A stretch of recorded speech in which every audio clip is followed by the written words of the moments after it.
miedo, amigo, que el futuro brilla con cada paso. La juventud se va con horror, pero tú puedes cambiarlo. Pero las guerras se ganan con política y se ganan con economía. Un ejército público, generalmente mal pagado, no hay manera que le gane a un ejército criminal bien pagado. Desarrollo económico, formalidad, es igual a anticrimen, y sin eso no va a regresar la paz.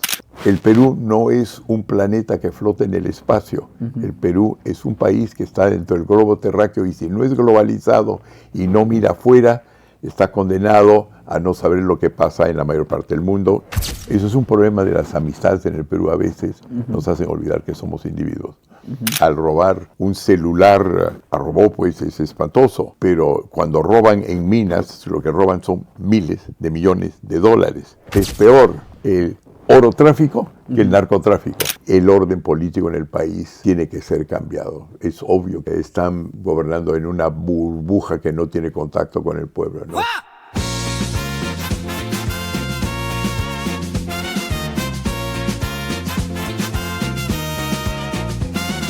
Ni hacia adelante sin miedo, amigo, que el futuro brilla con cada paso. La juventud se va con horror, pero tú puedes.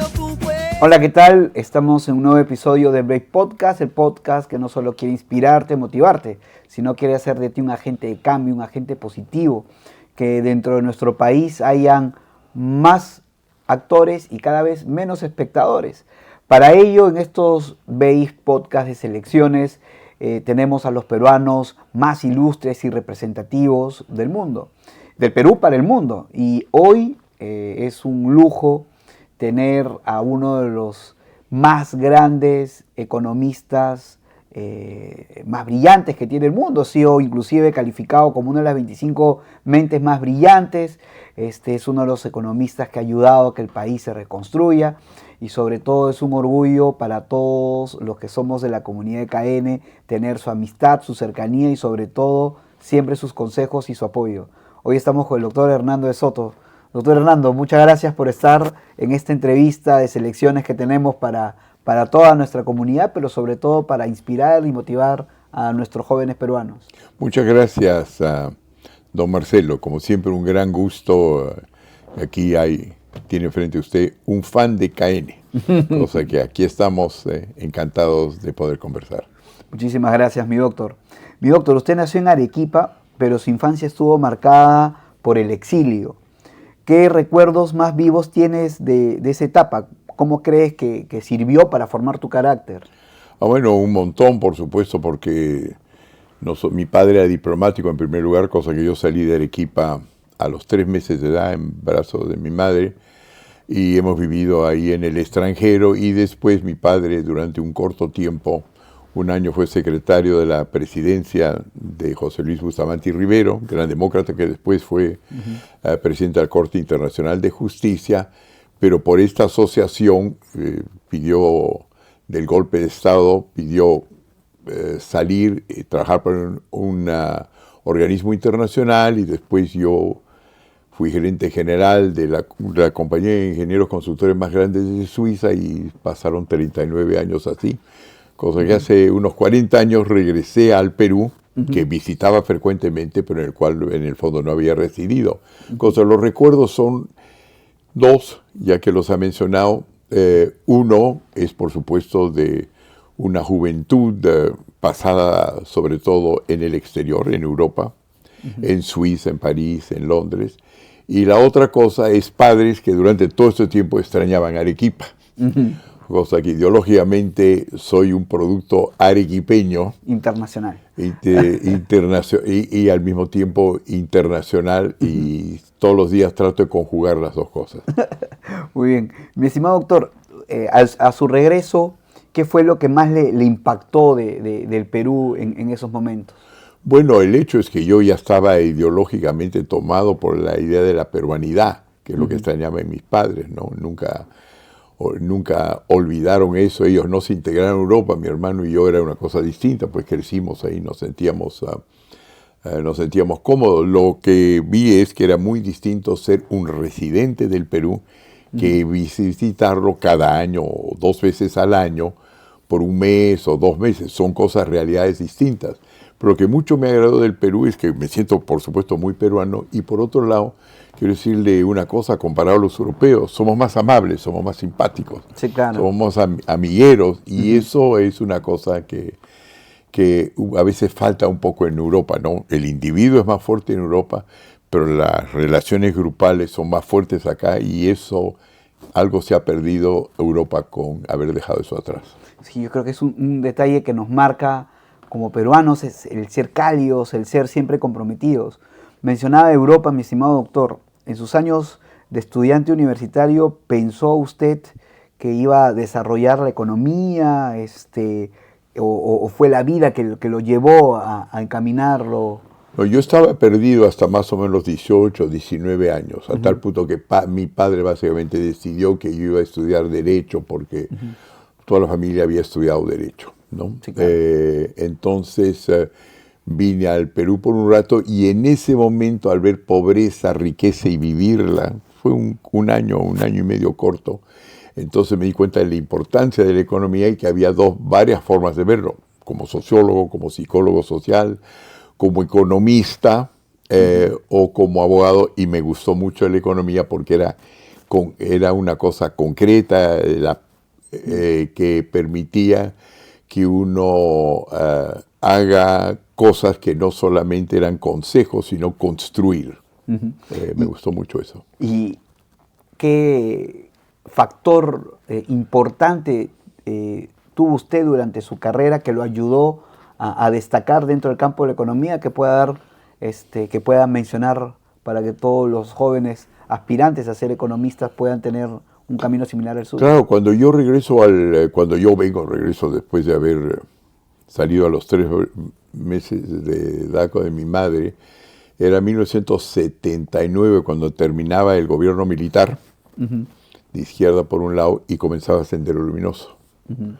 Entonces, en ese momento, lo interesante era de que yo siempre, como estudiante europeo, había una cosa que no existe hoy, o hay que recuperarla, que es unos tomos que son Economía en Paz, y otra cosa es Economía en Guerra.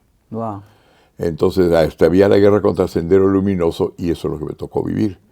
Entonces, si yo, que siempre me había fascinado la tragedia humana y cómo superarla, durante el tiempo que yo era joven en Europa y en Canadá, la Segunda Guerra Mundial había producido 80 millones de muertes, entonces había que tratar de evitar eso. ¿Cómo es que uno evita una cosa como esa? ¿Es una cuestión solamente militar o hay de por medio acciones políticas y hay de por medio acciones de orden económica? Y llegué a la conclusión de que lo que deben hacer los militares es apoyar la construcción de una sociedad, de un gobierno civil que permita una sociedad armoniosa, pero las guerras se ganan con política y se ganan con economía. Entonces esa fue la primera cosa, y comencé de nuevo a reestudiar el tema de cómo poder lograr un regreso a la paz en el Perú para que tomemos un camino o el otro y no estemos a merced de las circunstancias, que eran que Sendero Luminoso había logrado de que 60% del territorio del Perú no se podía transitar por los peligros contra la vida humana. Hablando de Sendero, en esos momentos, el otro Sendero nació en medio de la violencia y la incertidumbre. ¿Qué historia o experiencia concreta fue la chispa que encendió esa gran obra, mi estimado doctor? Bueno, fue Sendero Luminoso, por un lado, y el otro lado es haber descubierto qué es lo que le permitía a Sendero Luminoso esconderse, y que las Fuerzas Armadas, la policía no lograba capturarlos. En fin, capturaba a algunos, pero no lograba mantenerlos encarcelados. Bueno, encarcelaba a algunos, se escapaban, pero no podía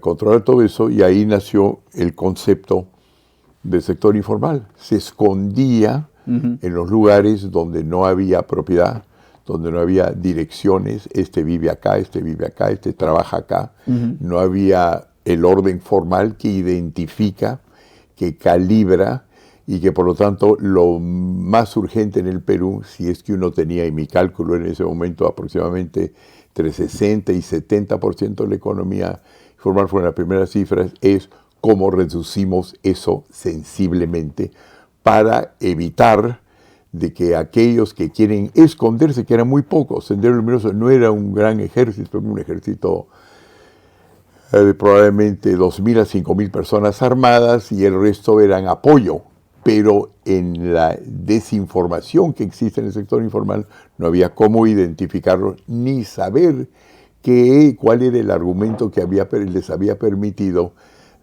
capturar la simpatía de una parte pequeña pero efectiva de la población. Pausa técnica. ¿Ya probaste las papitas Tiapuy? Porque si no, te estás perdiendo el sabor más auténtico del Perú. Riquísimas, crujientes, peruanazas, con ese sabor auténtico que es indescriptible. Tengo ganas de comerme hasta 3 bolsas más. ¿Puedes dejarlos comer, por favor? Chips de papas nativas, Hechas con historia y con corazón. Tiapuy, las mejores papitas nativas, ahora disponible en tu bodega más cercana. Tiapuy, las papitas que acompañan a todos los jóvenes académicos y emprendedores. En el misterio del capital, usted plantea que la riqueza está en que los pobres ya la poseen, pero no pueden usarla legalmente. ¿Cuál fue la historia o anécdota concreta que más le marcó para llegar a esta conclusión, mi estimado doctor? Bueno, era esencialmente ver qué pasaba cuando una propiedad era titulada, que quiere decir se informaba de uno de una manera no solamente sistemática, sino estandarizada, que permitía saber qué está dónde, a quién pertenece y qué funciones puede cumplir una casa, por ejemplo. Entonces una casa, bueno, evidentemente alberga a la familia, pero ¿qué más? Bueno, puede ser garantía para crédito, comencé a descubrir, bueno, un gran descubrimiento, ya existía anteriormente, pero no sabía hasta qué punto era importante, qué podía servir para formar capital, qué significaba para poder identificar a aquellos que violaban la ley, y establecí que eran más o menos 21 funciones que podía cumplir la propiedad, mientras que en el Perú, al ser informales, cumplía una, que es él vive acá, punto, pero no si uno es criminal, si uno tiene acceso al crédito, si uno puede expropiar. La segunda cosa fue observando la privatización. Compañía Peruana de Teléfonos tenía un mal título, era del Estado con una participación privada, y lo que ocurría era que cuando salió el Estado a tratar de venderla, porque era verdaderamente un desastre, el valor en bolsa peruana estaba en $56 millones y nadie en el exterior quería comprarla. Entonces había miembros de mi instituto que estaban colocados entre las personas responsables para ponerla adentro. Entonces fue y se le pidió a un banco decir, oye, ¿por qué la gente no está comprando esta compañía? Que no es informal, pero parecía, según lo que yo había estudiado, de que le faltaba una definición de funciones formales que podía hacer. Entonces dijeron, no, es que lo que pasa es que su ley está tan mal hecha en el Perú, es decir, es alambicada, pretende de ser innovador, etcétera, pero es enredada, que yo no sé cómo calcular el valor. Entonces se decidió en ese momento de efectivamente ir a formalizarla, copiando modelos extranjeros que ya eran aceptables. Y no se vendió en $56 millones, sino se vendió en $2.000 millones, que quiere decir por lo menos 20 veces, 20 veces su valor. ¿Y qué cambió? Las ventanas en la compañía peruana de teléfono que estaban rotas, seguían rotas, las puertas que estaban malogradas seguían malogradas. No se tocó en nada lo físico, se trató solamente cómo era describido por propiedad. Eso ya, ¡boom!, ya me cambió todo. Entonces comencé a concluir qué ocurre cuando usted tiene un título malo de universidad y un título bueno. Son cosas bien distintas. Y mi doctor, cuando comienzan sus teorías, sus estudios a tocarse en los principales foros internacionales, con los principales líderes mundiales, ¿cuál fue su sentimiento? ¿Qué pasó por su mente en esos momentos? No, lo que era interesante es que yo no sabía, pero afuera resultó que esto era un importante descubrimiento. Entonces, efectivamente, como usted ha dicho, me he ganado todos los premios excepto el Nobel, he finalizado, pero no he ganado. No, un momentito. No está mal. No está mal, ¿no? No está mal. Muchos dicen que de todas maneras usted lo merece, ¿no? Sí, bueno. Soy uno de ellos. No, pero no se olviden, los que dan los premios, no sé, son los parlamentos. Entonces son también premios muy políticos. La tendencia es ir más hacia la izquierda. Le dieron el premio a Obama cuando todavía no era presidente, sencillamente para chancar a la derecha americana. Eso ocurre completamente, ¿no? Entonces, no, eso era importante y ahora resulta también muy importante, por supuesto, en el Perú, porque lo que estamos viendo ahora es que nuestras minas no están formales y ya están invadidas por el crimen. Entonces, esa es la próxima frontera. Los recursos naturales del Perú, que a veces no importaban mucho en la medida que los precios andaban medianamente bajos, pero ahora que el precio del oro pues ha trepado más allá de la droga, apareció la informalidad y los problemas de crimen en las zonas rurales peruanas, al punto que ya la cantidad de muertos en las zonas rurales por minas llamadas informales, ilegales o criminales, ya son un gran problema. Entonces, eso da a entender que no hay una cuestión como formalizar una vez. La formalidad básicamente no es otra cosa que el derecho tratar de alcanzar la velocidad que tiene el desorden. Y de eso se trata, que la teoría siga actualizándose y que siga aplicándose. Y no solo es para el tema del desarrollo nacional. He escuchado en algún momento usted que esta teoría puede aplicarse inclusive para tratar de solucionar la inseguridad en la que nosotros estamos viviendo, teniendo un registro actualizado, sabiendo cuáles son sus datos. Pero ¿no? Absolutamente, y le doy un ejemplo. ¿Cuándo comienza, por ejemplo, la prueba que desgraciadamente reaparece continuamente, o si no el mundo hubiese sido pacífico todo el tiempo, y el mundo siempre está de una forma u otra en la guerra en algún grado, ¿no?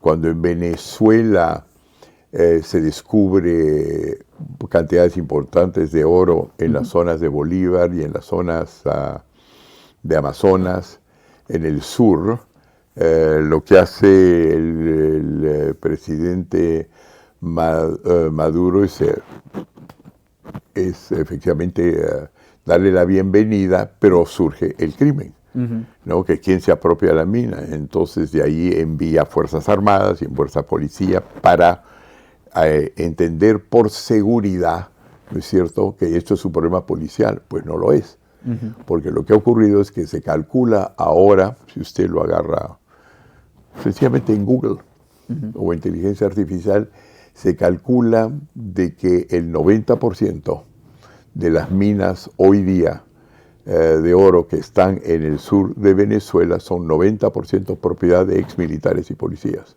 y criminales. En otras palabras, no basta la fuerza. Lo que se necesita es encontrar una manera en la cual uno pueda identificar quién está dónde. Porque cuando un ejército público, generalmente mal pagado, heroico, todo lo que se quiera, y en el Perú ha habido grandes héroes y se venció al Sendero Luminoso con gran inteligencia, no hay manera que le gane a un ejército criminal bien pagado. Entonces eso de decir, bueno, ahora la seguridad es porque voy a poner más gente en la cárcel, voy a mejorar las cárceles, voy a quitar los chips a los teléfonos, vamos a identificarlo, eso no va a lograr la paz. La paz va a lograr cuando se pone el derecho a servicio de la economía y que todos los actores individuales estén bien identificados. Entonces, desarrollo económico, formalidad, es igual a anticrimen, y sin eso no va a regresar la paz.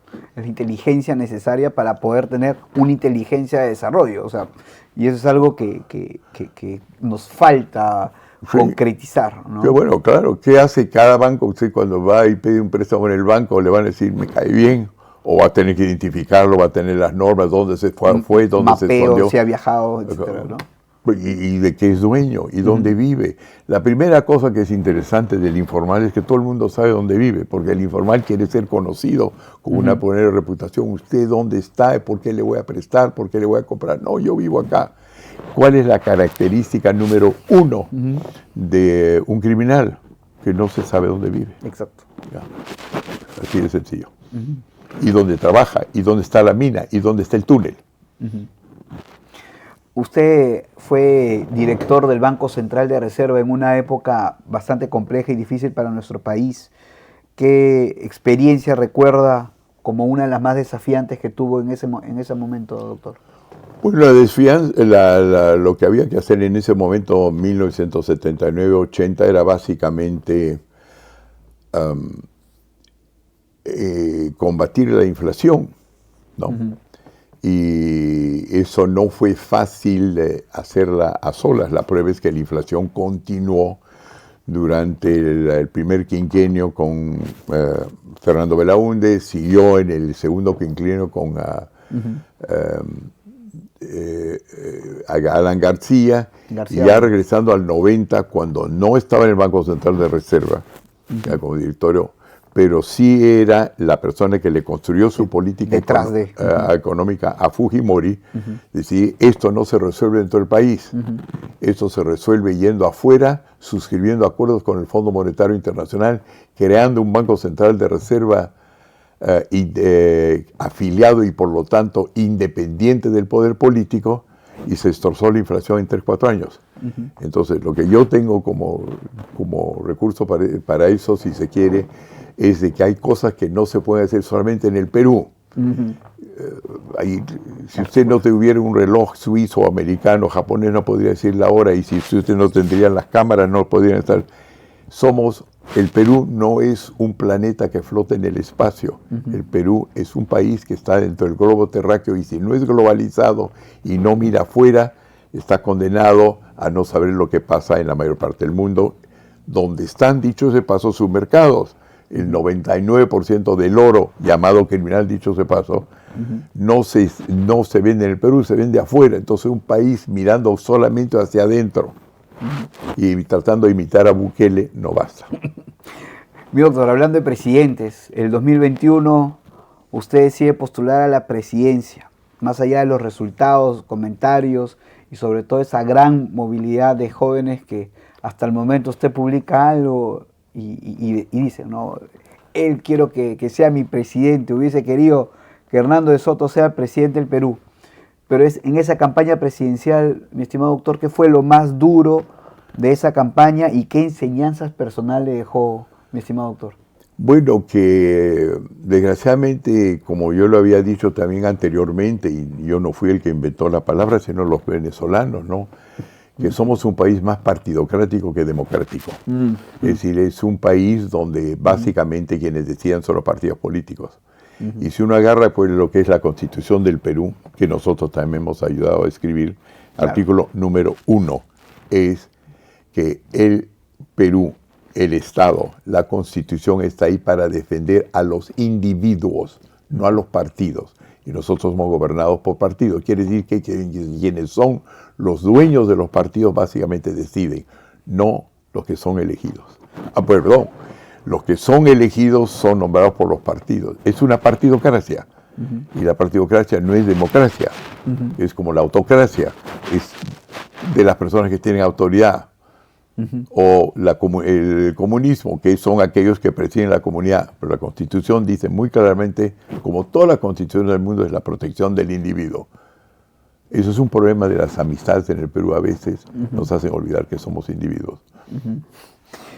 Mi estimado doctor, Hernando de Soto, ¿cuál sería su primera o cuál sería esa gran acción para generar una reforma inmediata que nuestro país necesita? Bueno, básicamente lo que yo he visto es que los grandes progresos generalmente ocurren cuando se requiere ser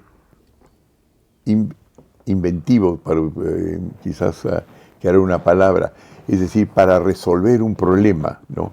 Hay un problema Cuando hay problemas, la gente se enfoca sobre el problema y de ahí sale adelante. Y los problemas que tenemos nosotros ahora es que tenemos problemas, ¿no es cierto? La violencia ha regresado al Perú, el crimen está en alza, ¿no es cierto? La minería es el primer lugar donde no solamente al robar un celular robó, pues es espantoso, pero cuando roban en minas, lo que roban son miles de millones de dólares.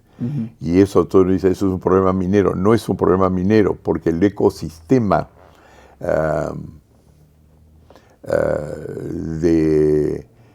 funciona de tal manera que lo que ocurre en un lugar, si es suficientemente impactante, inmediatamente atraviesa el sistema y llega a todas las esquinas del país. Entonces, en este momento el gran problema que tenemos es el crimen, pero darte cuenta que ¿qué es el crimen? ¿Es solamente el ladrón? Si eso fuera, entonces ahí es un problema policial. Pero es que los ladrones ahora que pasan por el sector minero, petrolero, son multimillonarios. Y entonces eso hace una gran diferencia. Un ejército de mendigos no es muy poderoso, pero un ejército de miles de millonarios es un problema. Entonces, en este momento hay que ver cómo se hace eso y no cometer el error que hizo Maduro, que es creer que enviando policías y militares a capturar minas iba a lograr las cosas. No, lo que tiene que hacer es democratizar las minas, es ponerlas en formalidad. No vas a decir que hay crimen ahí, hay que saber cómo formalizar a todos para que esté claro quién es criminal, poner orden y llegar a los mercados globales. Y además darse cuenta de que el oro es más peligroso que la droga, porque la droga es de punta a punta informal, o mejor dicho, criminal, ¿cierto? El que está cultivando no es legal, el que lo vende, al que lo vende no es legal, el traquetero que lo lleva al aeropuerto no es legal, es criminal, y hasta que llega a las narices del consumidor sigue siendo ilegal. El oro no es así. Del momento que el oro puede ser criminal, en un momento dado el oro se formaliza y se comercia ilegalmente. Es decir, es peor el oro tráfico que el narcotráfico, porque no hay lugar donde pararlo. Por eso es que yo espero que nuestro presidente no sea tan corto de vista de querer sencillamente metiendo a más cárceles, a más gente, va a lograr que se pacifique el país. Digamos que es una opinión no tan popular empresarialmente hablando, ¿no, mi estimado doctor? Estas medidas estratégicas para sacar al país adelante. No, lo que pasa pues es que estamos en más o menos un gobierno tras otro gobierno, están durando pues un año. ¿Qué se puede hacer en un año? Toma un año por lo menos comenzar a desbrozar y saber dónde uno está. Entonces ahora tenemos un presidente que da muy buena impresión, es evidentemente un joven muy inteligente, etcétera, pero que no vaya a querer que convirtiendo de esto en una economía policial basta. Hay que tener una cosa que de repente no puede resolver el problema, pero podría poner los cimientos. O si no, a mi juicio seguimos en las mismas y hemos perdido una increíble oportunidad de haber logrado un presidente con un coeficiente intelectual superior a nuestro presidente anterior para poder cambiar las cosas, ¿no? Mi estimado doctor, usted ha trabajado en África, Asia, América Latina. ¿Hay alguna anécdota, alguna experiencia que le haya generado alguna gran sorpresa y que aún lleve consigo usted? Pucha, son tantas las sorpresas que tendría que escoger. A ver, no algunas. Sé. No sé, en primer lugar que nos parecemos más de lo que nos diferenciamos como en todo el mundo, ¿no? Es decir, uno cree que hay una enorme diversidad, lo cual es cierto, pero lo fundamental es de que uno dice donde quiere, qué le parece tener capital, y todo el mundo quiere capital. Si uno dice quiero tener orden, nadie vota para el desorden. Esas cosas están ahí. Y lo que sorprende de vez en cuando es creer que un tipo de tribu, un tipo de etnia, un tipo de clase social quiere ser distinta a lo que existe hoy día en Occidente, y no es así, ¿no? La misma China, que tiene evidentemente una formación marxista, no está hablando de que tiene un socialismo que está exportando, sino habla de un capital con características chinas, cosa que esa guerra, digamos, ya se ganó. Lo que ocurre es que en unos casos va a ser más estatista que en la otra, pero ahí está. En otras palabras, yo creo que todos estamos en un buen rumbo, pero el problema es que en las coyunturas de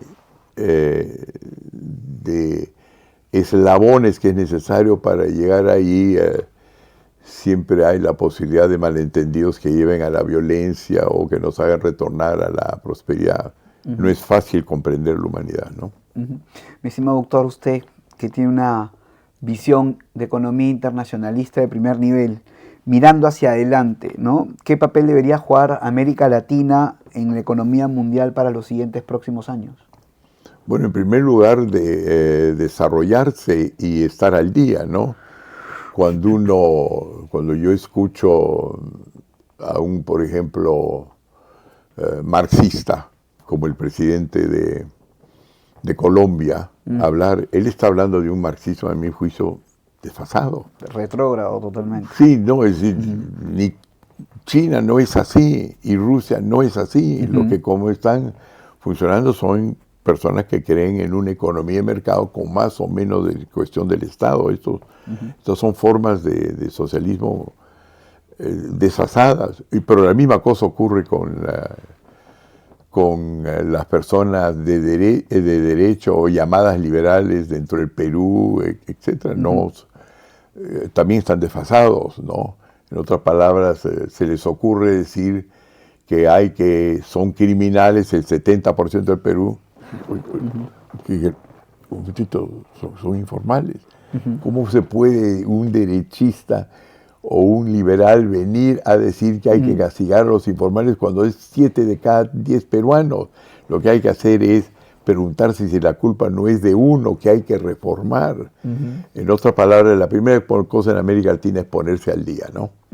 Ponerse al día y dándose cuenta de que los países desarrollados lo hacen continuamente, no obedecen literalmente solamente los historiadores, sino son capaces de reinventarse. El alcalde, por ejemplo, de Nueva York, que acaba de ser elegido y que dice ser socialista, no está en favor de cerrar las empresas, quiere más bien favorecer, por supuesto, los más empobrecidos, darle mayor atención a los consumidores más pobres, acabar con las distinciones étnicas o celulares, pero no hacen las propuestas de Petro, pues, ¿no? Claro. Y ni se les anacrónicas y no se le ocurre a la derecha americana de sencillamente decir que hay que encarcelar al 70% de la población porque no está siguiendo el libro. Hay que reinventar el liberalismo. Hay que reinventar el comunismo en nuestro país. Estamos retrasados. La prueba de ello, dicho de paso, está que hasta en la última década crece más África que nosotros. Nos hemos quedado. Nada grande empieza con una sola persona. Empieza cuando alguien se atreve. Y cuando alguien decide creer. Así se crean las ideas. Y así se forman los equipos. Así crecen las empresas. Y así impactamos a millones de peruanos. No se trata de lo que uno puede hacer, sino de lo que somos capaces de lograr cuando sumamos. Arca Continental Linley también está con los emprendedores y jóvenes peruanos en BASE. ¿Y qué opina de ese resultado que ha habido en Nueva York, que no está tan alineado con el equipo del presidente Trump, ¿no? Es una línea totalmente distinta. La forma como yo lo interpreto es la genialidad del sistema americano, que dicho paso no es un país, es algo distinto, no sé lo que es. Sí. Pero es más importante para un neoyorquino quién es el gobernador o el alcalde local en Nueva York que lo que es el presidente de los Estados Unidos. ¿Ya? Eso significa país descentralizado. Eso es descentralismo, número uno. La segunda cosa acá es que es una democracia.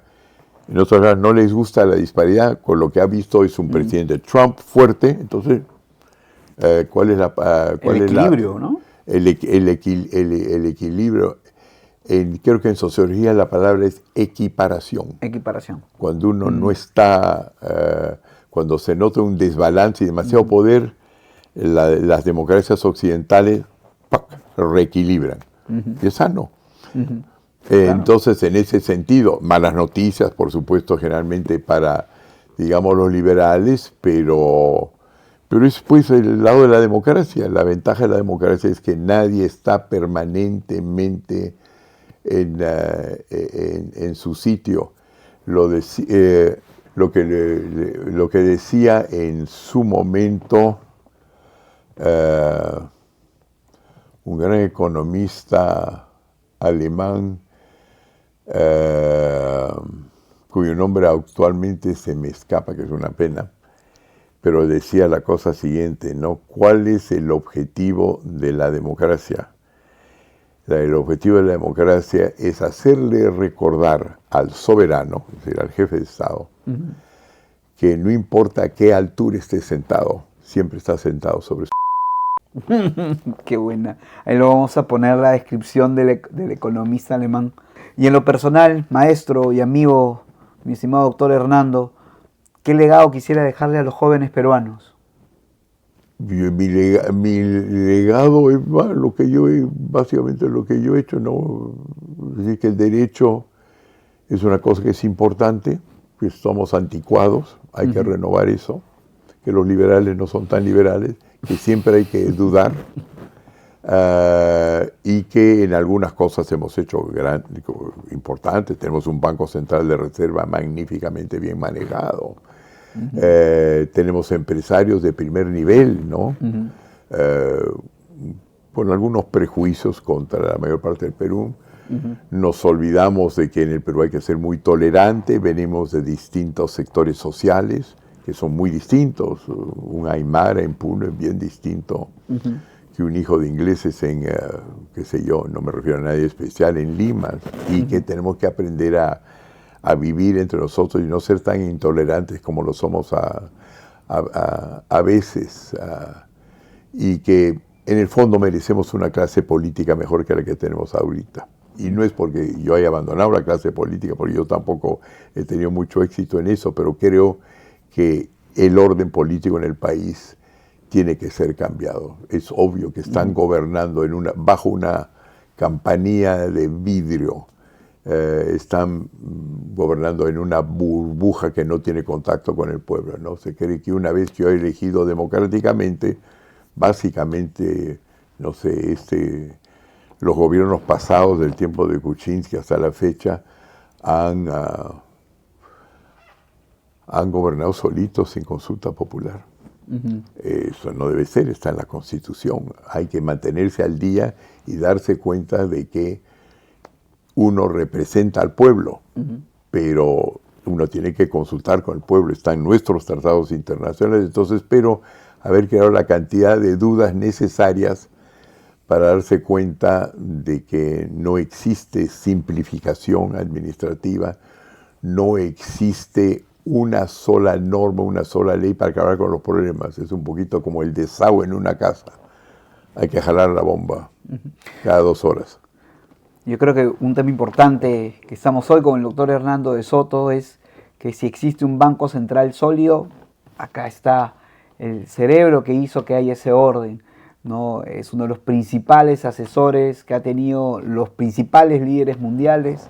Acá está sentado con nosotros, pero sobre todo ha generado toda una estructura de desarrollo económico dentro de nuestro país de primer nivel, que ha hecho que ahora tengamos una constitución sólida, que podamos tener un desarrollo económico y social a pesar de las crisis electorales que podamos tener. Esa estabilidad es generado, y usted es una de las personas más representativas dentro de nuestro país y sobre todo de toda la comunidad juvenil el día de hoy, mi estimado doctor. Si me permite una pequeña interrupción ahí, yo he dado consejos con relación a eso. Sí, claro. Y entonces lo que le quiero decir es que una cosa es saber y dar consejos y otra cosa es asumir la responsabilidad para hacer que las cosas que uno inició como idea se han vuelto realidad. Entonces hay que acordarse de los políticos que lo hicieron, hay que acordarse que hay gente como Julio Velarde,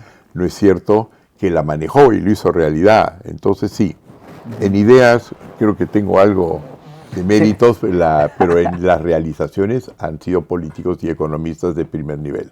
Eso es buenísimo, esa humildad y ese criterio. La pregunta Universidad Continental, mi estimado doctor, es ¿qué libro ha marcado su vida o lo inspiró profundamente para convertirse en la persona que soy?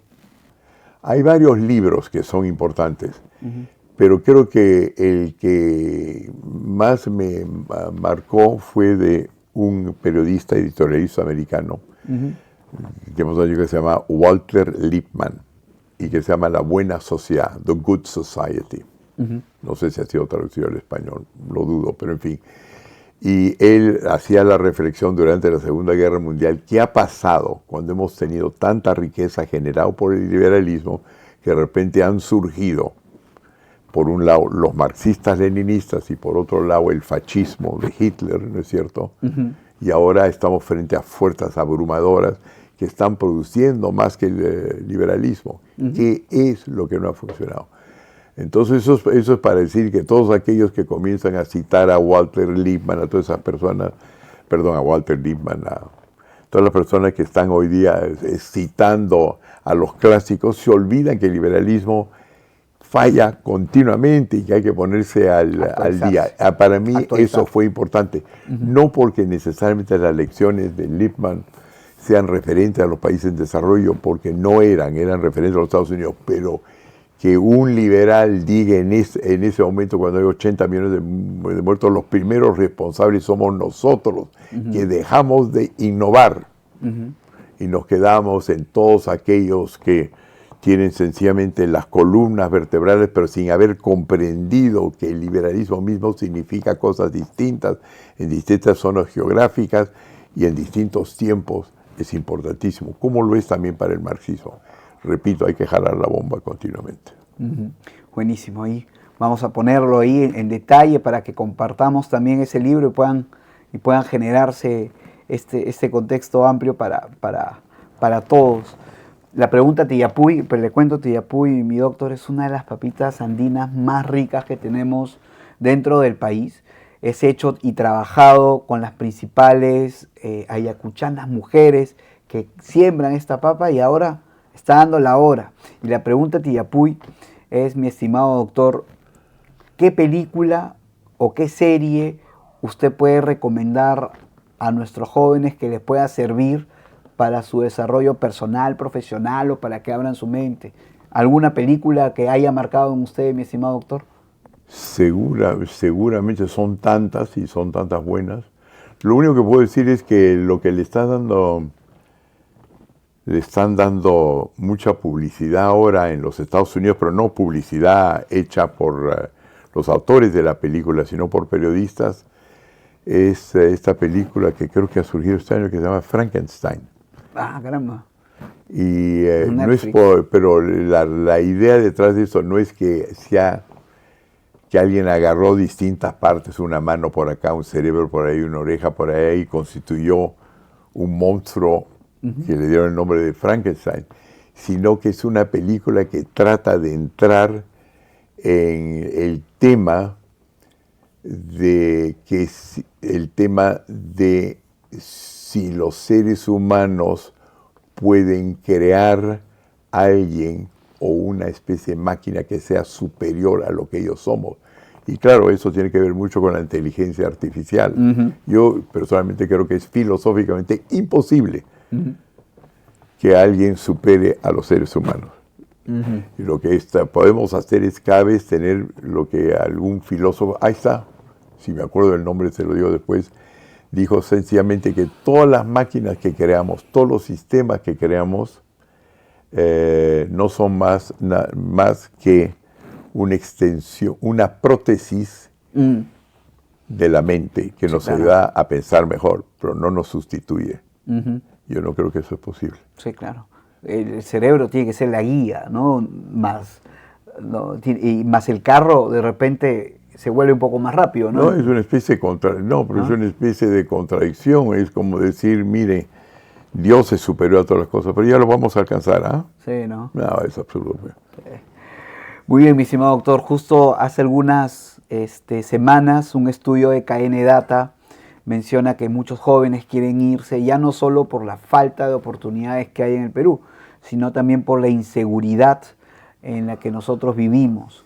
Este mensaje frente a su cámara es para los jóvenes, de mencionarle de que es posible tener un mejor país, que es posible tener la recuperación de nuestro país, que hemos pasado por etapas complicadas y hemos sabido salir adelante, como la del terrorismo y diferentes circunstancias, pero creo que depende mucho de que los jóvenes sepan elegir, de que sepan escuchar planes, que sepan escoger los buenos consejos. Esta pregunta es transversal y bueno, ahí están las cámaras, mi estimado doctor, para que se dirija a los jóvenes y le dé un mensaje frente a estos acontecimientos que están viviendo, ¿no? Yeah.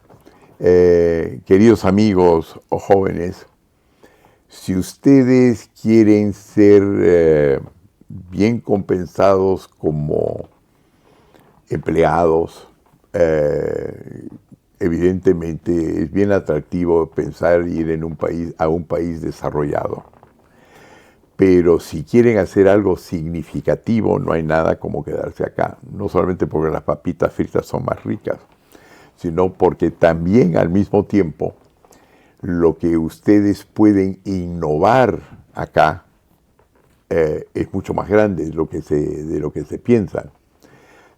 Tercer lugar, si ustedes comienzan a ver hoy día quiénes son los que más innovan en los Estados Unidos, pues vienen de países en desarrollo. China, que tiene un Producto Bruto Interno per cápita ligeramente superior al peruano, pero por ahí anda. India, porque tenemos que esforzarnos más, porque tenemos que encontrar nuevas soluciones. Chambeamos más, le aseguro que chambeamos más. Y en tercer lugar, porque si viene un momento de guerra, cuando los países desarrollados comienzan a hacer guerra entre ellos, matan a un nivel de decenas de millones de personas, mientras que nuestras guerras duran 7 días, 8 días. Eso es un país más pacífico. Pero quiero corregir lo de solamente las papitas fritas. En el país, palabra, que se come mejor. Y la prueba de ello es que ganamos todas las competencias con relación a los países desarrollados. Cosa que si usted tiene la capacidad de innovar, quiere hacer una enorme cantidad de bien y quiere seguir vivo o no ser muerto por la violencia, quédense en el Perú. ¿Saben? Quedémonos, apostemos. Eso es algo que un factor totalmente determinante en grandes líderes como Gastón, como Julio Velarde, como el doctor ahora Hernando, que quieren al Perú. Un sinónimo de éxito es hacer las cosas por sentimiento a nuestra patria. Va muy, muy, muy de la mano todo esto. Mi estimado doctor, la última pregunta. Hoy en día, en las redes sociales, ¿cómo se llama? Es una de las plataformas donde los jóvenes se expresan y demás, pero están los famosos haters, esta gente que te mete odio, esta gente que no solo en redes, sino de manera personal te tumba, te frustra y con ello pues perdemos grandes economistas, grandes empresarios, buenos congresistas, ya que los retrotraen y hacen pues que no quieran asumir estos retos de liderar, ser buenos empresarios, emprendedores. ¿Qué consejo a nuestra comunidad para no caer con estos haters, con estos odiadores que hay y nos hacen retroceder y nos hacen perdernos de buenas personas? Mire, en primer lugar, es tremendo los odios que se inspiran en política. Ocurren en distintas partes del mundo. Lo importante es que no lleguemos a matarlos, pero lo que hay que apreciar es que en los políticos es que al margen de la calidad mediocre de muchos de los políticos hoy, el hecho es que tiene cierto coraje, requiere de cierto coraje ser político, porque uno entra a un restaurante cuando es político y no hay miradas neutras y 2 o 3 personas que lo reconocen, sino la mitad más o menos lo odia. Entonces es bravo, ¿no es cierto? Pero si uno quiere tener opinión política hay que aprender a ser racional en ese sentido. Y yo creo que ahí más responsable por los haters no es que los jóvenes pueden odiar así. Hay periodistas que animan esos odios, es decir, que tienen sus propias prejuicios por haber sido ignorados. Cuando uno le da una entrevista a un periodista se puede ser bien amarga la respuesta, y utilizan el hecho que son publicados para fomentar el odio. También hay que acordarse de eso, ¿no? De que aprovechan en forma individual. Y cuando uno ve los medios más serios de los Estados Unidos y Europa, eso no es permitido. Que la gente venga con sus propios criterios a meter, o complejos a meter cizaña. Y en el Perú eso sí ocurre continuamente, es una pena, ¿no?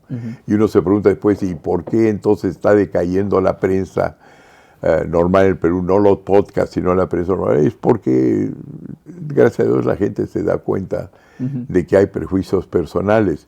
Pero por lo menos no les disparamos, a los políticos no nos disparan tanto como por ejemplo en los Estados Unidos. A Trump le dispararon más a uno, creo que a 4 presidentes. Sí, entonces, tan mal no está. Prefiero que me odien que me disparen, la verdad.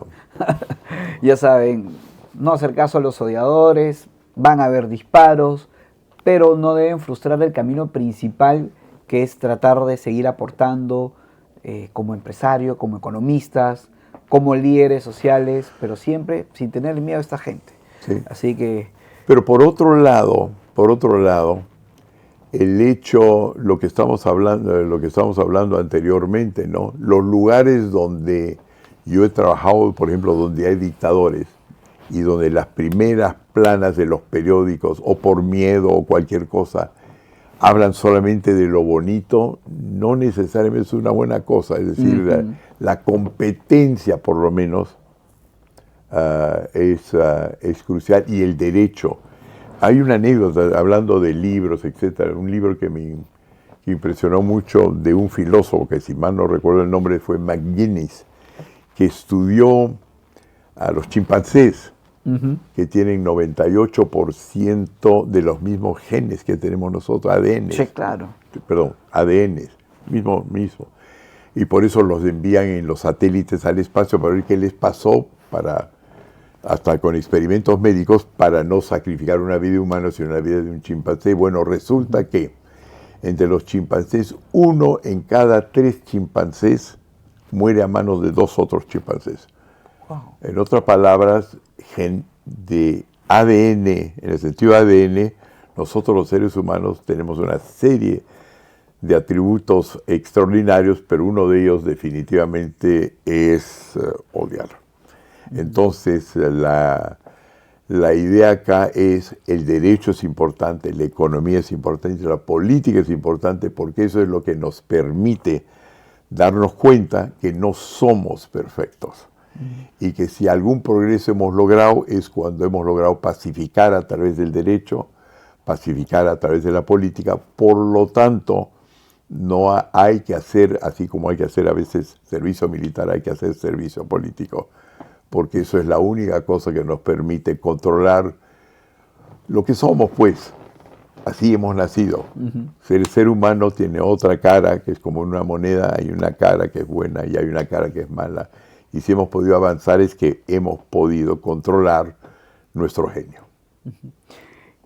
Hoy hemos estado con Hernando de Soto, el líder mundial, el líder económico, el político que todos hubiéramos querido tener, pero que todavía podemos seguir disfrutando y que podemos seguir teniendo grandes propuestas para desarrollar nuestro país les está dando la confianza, les está dando los criterios, pero sobre todo siguiendo inspirando a miles y millones de jóvenes, porque esto va a ir obviamente por todas las redes.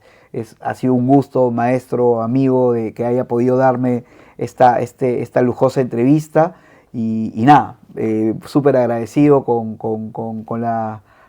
este BRAVE de selecciones, como lo llamo, y es un factor determinante entre los grandes líderes de nuestro país que están transformando el mundo, es querer a nuestro país. Hay un factor en común: desarrollo, crecimiento y éxito con amor a nuestro país. Muchas gracias, maestro, por acompañarme el día de hoy. Encantado, Marcelo, como siempre, de estar contigo. Muchas gracias. Ya sabes, si te encantó este podcast, compártelo, dale me gusta, comenta y comparte para que no se lo pierda nadie. Nos vemos el siguiente BRAVE Podcast.